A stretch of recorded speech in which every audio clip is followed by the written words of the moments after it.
a really simple example. Let's say that there was, the bar of gold in front of us, and I wanted to sell it to you, you wanted to buy it.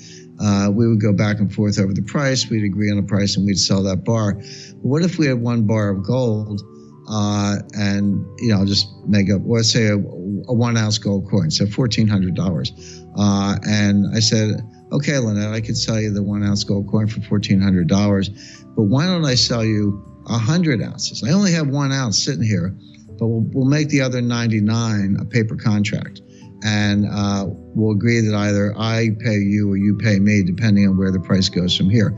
So bear in mind, we only have 1 ounce of physical gold, but we do a deal on 100 ounces, 99 ounces of paper gold and 1 ounce of physical gold. Well, that's a much bigger deal, a lot more money involved, a lot more profit and loss for either one of us.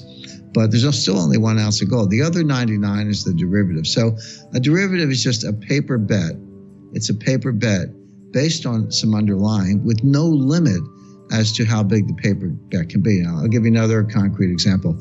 And I remember in 2007, when the mortgage crisis first hit in the spring, and then there was a money market crisis in August, and that's when Jim Cramer had his famous meltdown with Aaron Burnett on CNBC. They know nothing, but the point being, that was the beginning, and then it came to a head over a year later with Lehman Brothers in September 2018. But when it first started, there were some very smart people, and I would put, Ben Stein and others. He's an economist and he's a comedian, actor, but also an economist. And a lot of other people said, look, there are $1 trillion of subprime mortgages, and that's about what there was with Alt-A. That's another kind of subprime, but let's say $1 trillion of subprime mortgages. In the mortgage market, 5% is a huge default rate. When default rates get to 5%, people are, kind of panicking. He said, let's get crazy. Let's assume a 20% default rate. It never got that high, but he said, just assume it. Well, 20% of 1 trillion is 200 billion. So he said, even if this thing gets totally out of control, we'll have 200 billion in losses, which was about the same in real terms as the S&L crisis of the 1980s. That was about 135 billion of losses.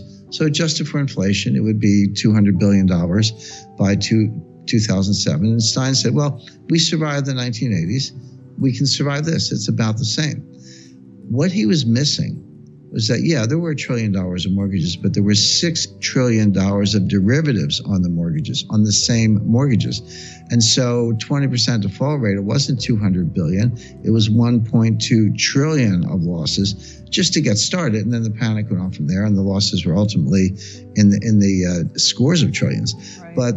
But the point being, you cannot look at bank balance sheets. You cannot look at futures contracts. You cannot look at any known quantity and understand the risk without understanding how much is off balance sheet, how much more of the same thing, the same kind of bet.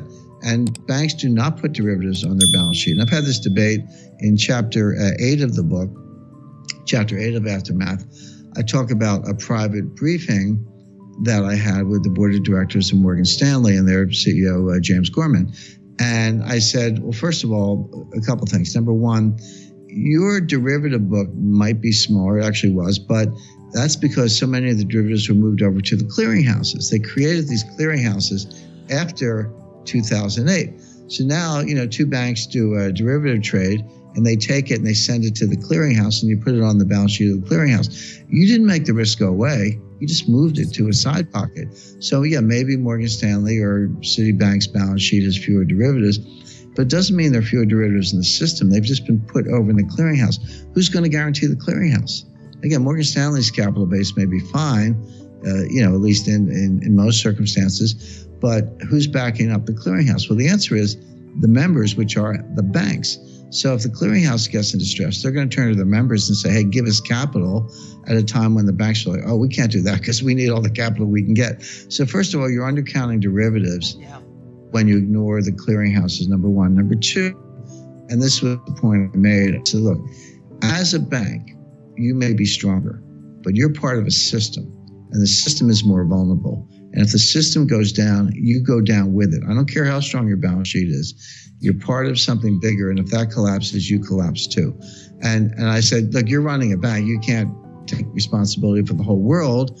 that in theory is the responsibility of regulators and central bankers and others, but they don't know any more about risk than Wall Street does. I mean, everyone's ignoring the risks or not computing the risk properly. So I say, yeah, maybe your bank's more sound, but you're not counting the clearinghouse and you're ignoring systemic risk, which is bigger and more dangerous than ever.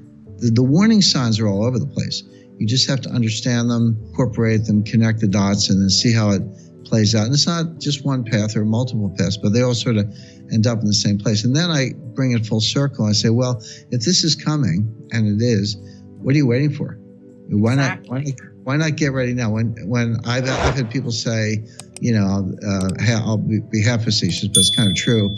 They say, Jim, I hear you, I agree with you, but I'm making too much money in the stock market. Could you call me at 3 o'clock the day before the crash, and I'll sell my stocks and buy some gold? And I said, well, first of all, I'm not going to know the day. I can tell you it's coming, but I don't know the day. And if I did, I'd probably be a little busy myself. But the point is, when you most want your gold, when the panic hits, and everyone like, get me out of stocks, get me out of money market funds, I want gold, you're actually not going to be able to get it. You're not going to be able to get the gold. You know, the dealers won't talk to you if they don't already know you. The mint will be back ordered. The dealers will be back ordered. You will not be able to get people on the phone. So why wait for that? Do it now while you can. Well, that's right. And this is what I talk. Well, that's correct. Now, this is what I talk about in chapter 4 of the book, how more and more assets under management have moved to passive investment styles. Yes. That means index funds and ETFs and things like that. Well, when passive investing started, when it began, I analogize it to like a mosquito lands on the back of an elephant. Well, the mosquito has a good time and the elephant doesn't even notice. So passive index funds were basically piggybacking on active investors who were committing capital, taking risk, and making markets, engaging in price discovery. And you could just kind of go along for the ride. But what happens when it's not one mosquito, it's a billion mosquitoes? The answer is the elephant dies. And that's what's happening in markets. More and more funds are going passive. Fewer and fewer are going active. Well, the active investors are the ones who commit capital and make markets. So you get into a financial panic with the passive investors. Their investors want their money back. So they have to sell stocks or sell assets or sell bonds to get money to pay the redemptions. Well, where are the buyers? Yeah, you've driven the active managers out of business. They're not going to be heroes like firemen rushing to a fire. They're going to walk away. And so the market's going to go no bid and it's going to go straight down.